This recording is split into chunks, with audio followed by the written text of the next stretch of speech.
Hello friends, welcome, good morning. आप सभी का हार्दिक स्वागत है इस चैनल में। और आज हम दोस्तों कक्षा 6 का पार्ट नंबर 9 शुरू करने जा रहे हैं, जिसका नाम है सजीव, उसकी विशेषताएं एवं आवास। तो दोस्तों बने रहिए, इसमें हम पूरी तरीके से सीखेंगे, समझेंगे कि सजीव और इसकी विशेषताएं क्या हैं।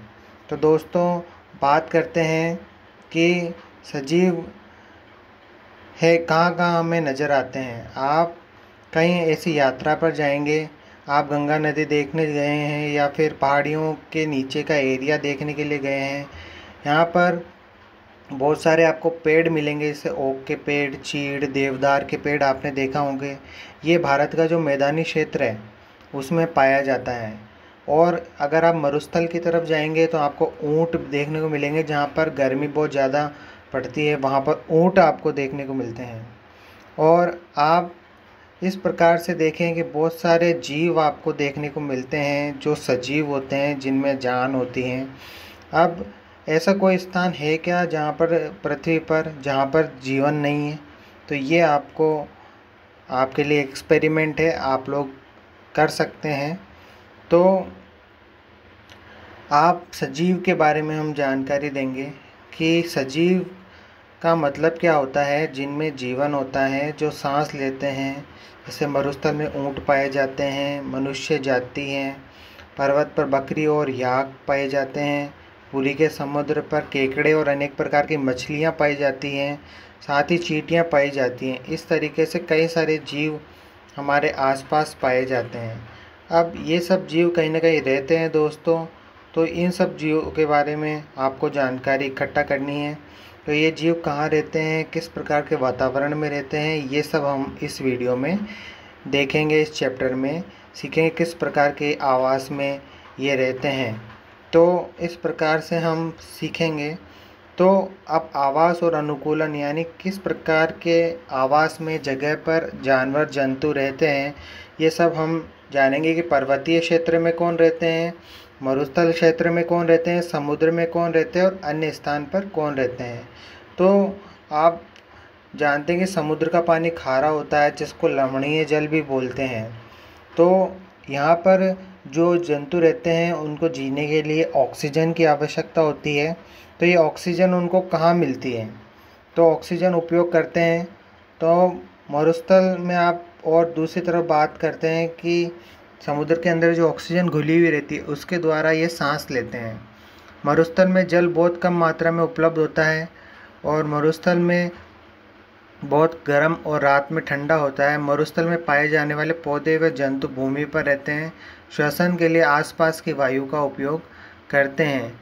और समुद्र और मरुस्थल दोनों की बात करें तो दोनों में परिवेश अलग अलग हैं और इसलिए इनमें अलग अलग तरीके के जंतु पाए जाते हैं। जैसे समुद्र में मछलियाँ पाई जाती है और मरुस्थल में ऊँट पाए जाते हैं।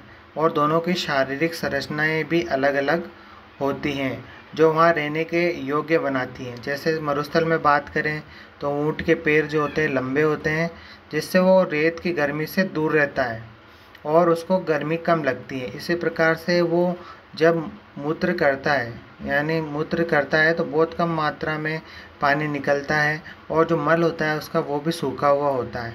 उनको बहुत कम पसीना आता है, जिससे शरीर में पानी की कमी बहुत कम होती है। तो ऊँट के अंदर 3 विशेषताएं होती है। एक तो उसकी टांगें लंबी होती है, जिसके कारण वो गर्मी से दूर रहता है। दूसरा, मूत्र में उसके पानी की मात्रा कम आती है और उसका जो मल होता है वो भी सूखा हुआ होता है और पानी से पसीने के रूप में मात्रा भी कम निकलती है। इसी प्रकार से मछलियों को आपने देखा होगा, उनकी जो आकृतियाँ होती हैं, जिस प्रकार से हम कक्षा 8 में हमने देखा कि मछलियों की, कक्षा 6 के पार्ट नंबर 8 में हमने देखा कि मछलियों की जो आकृति होती है वो धारा रेखीय होती है, जिसके कारण ये जल के अंदर आसानी से विचरण कर पाती हैं। तो मछली के अंदर जो गलफड़े होते हैं, जिसके कारण पानी ये सांस लेने में इनको सहायता मिलती है।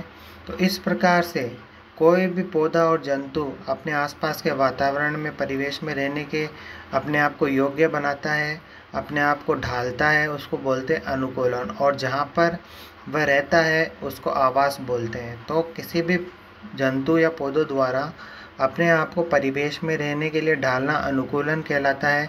और किसी भी सजीव का वह स्थान जो वहाँ रहता है उसको हम आवास कहते हैं।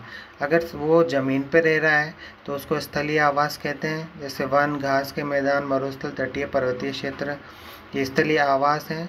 इसी तरीके से कुछ जंतु और पौधे जल में रहते हैं तो उनका जलीय आवास है। और जैव घटक और अजैविक घटक दो तरह के घटक होते हैं, यानी जिनमें जीवन होता है, जिनमें जीवन नहीं होता। पौधे और जंतु जैव घटक में आते हैं, जो जीव में आते हैं, और चट्टान, मिट्टी, वायु और जल ये सब अजैविक घटक में आते हैं। सूर्य का प्रकाश और ऊष्मा भी अजैविक घटक हैं।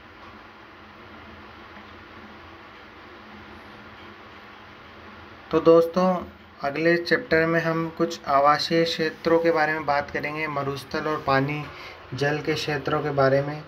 और इस वीडियो में हम यहाँ तक ही सीखेंगे, अगले लेक्चर में फिर से डिस्कस करेंगे। Thank you.